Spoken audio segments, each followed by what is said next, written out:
తులసీదాస్ గారు చెంబుతో కాసిన నీళ్లు తీసుకొచ్చి రావి చెట్టు మొదట్లో పోసి రావి చెట్టు కింద కూర్చుని తపస్సు చేస్తుండేవారు. ఆ రావి చెట్టు మొదట్లో గంగ నీళ్లు పోస్తుంటే గంగాజలం తగిలిందో ఏమో ఒక బ్రహ్మరాక్షసుడు పైనుంచి కిందికి దిగాడు. బ్రహ్మరాక్షసుడు అంటే ఎవరు అనుకుంటారేమో, వేదం చదువుకుని కూడా దొంగతనాలు లాంటివి చేసి బ్రతికిన వాళ్ళు బ్రహ్మరాక్షసులు అవుతారు. అటువంటి బ్రహ్మరాక్షసుడు క్రిందికి దిగి అన్నాడు, నువ్వు నాకు మహోపకారం చేశావు, ఎప్పటి నుంచో ఈ చెట్టు మీద పడున్నాను. నువ్వు గంగాజలాన్ని తెచ్చి ఈ చెట్టు మొదట్లో పోసినప్పుడు గంగాజల స్పర్శ చేత నా పాపం శమించింది. నేను సాధారణ రూపాన్ని పొందాను. నీకు నేను ప్రత్యుపకారం చెయ్యాలనుకుంటున్నాను. నీవు రామదర్శనం కోసం పరితపిస్తున్నావు. నీకు రామదర్శనం కావాలి అంటే చేయించగలిగిన వారు హనుమ ఒక్కరే. హనుమ రోజు వస్తుంటారు. ఎక్కడికొస్తారో తెలుసా?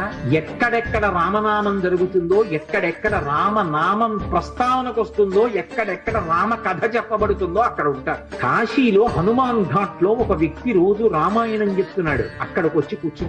ఎలా గుర్తుపడతావో తెలుసా? అందరికన్నా ముందు సభలోకి వస్తారు. అందరికన్నా ఆఖరణ కళ్ళ నీళ్ల పెట్టుకుని ఒక్కడు తలదించుకుని నడిచి వెళ్ళిపోతూ ఉంటాడు. నువ్వు గుర్తుపట్టి వెంట వెళ్ళు అన్నాడు. తులసీదాస్ గారు హనుమాన్ ఘాట్ కి వెళ్ళి కూర్చున్నారు. అందరికన్నా ముందు ఒక వ్యక్తి వచ్చాడు రామాయణం వినడానికి. అందరూ వెళ్ళిపోయిన తర్వాత తల ఉంచుకుని కన్నులమ్మట నీరు కారుతుండగా వెడుతున్నాడు. తులసీదాస్ గారు ఆయన వెంటపడ్డాడు. ఆ వ్యక్తి కనిపెట్టాడు, ఎవరో నన్ను వెంబడిస్తున్నారని. ఆయన హనుమ ముందు వెడుతున్నవాడు. వెనక్కి తిరిగి గద్దించారు, ఎందుకు నా వెంట వస్తున్నావు?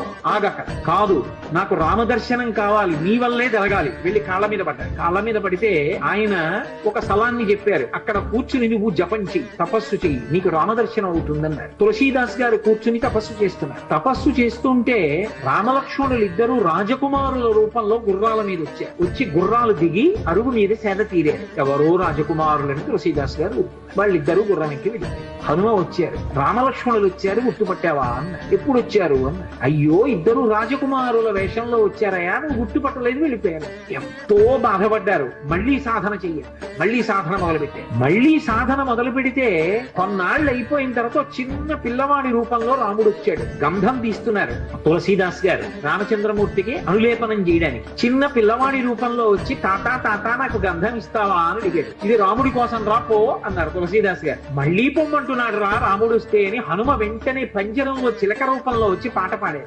రాముడు బాలుడి రూపంలో వచ్చి తులసీదాస్ గారిని గంధం అడుగుతున్నాడు. గుర్తించలేని తులసీదాసు వెళ్ళిపోమ్మంటున్నాడు అని. అది విన్నటువంటి తులసీదాస్ గారు వెంటనే పిల్లవాడి కాళ్ళు పట్టుకుని పిల్లవాడి కాళ్ళ మీద పడ్డారు. పడగానే రామచంద్రమూర్తిగా దర్శనమిచ్చారు.